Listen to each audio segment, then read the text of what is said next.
कि प्रधानमंत्री ने अपनी स्पीच में एक बात कही कि हम वो लोग हैं। उन्होंने कृष्ण का हवाला दिया।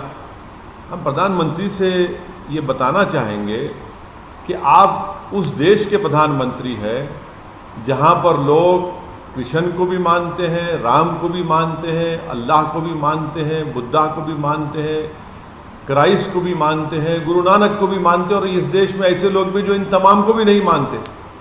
हमारी पहचान प्रधानमंत्री भूल गए कि संविधान से है।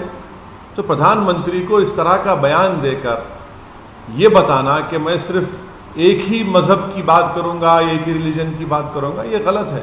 और ख़ास तौर से ऐसे मुकाम पर जाकर प्रधानमंत्री को कम से कम इस बात का लिहाज रखना चाहिए था, क्योंकि ये जो भारत की खूबसूरती है ये ना चीन में है, ना किसी दुनिया के किसी देश में है, और ये सब चीज़ सबको जलती है कि भारत में इस तरह की खूबसूरती है।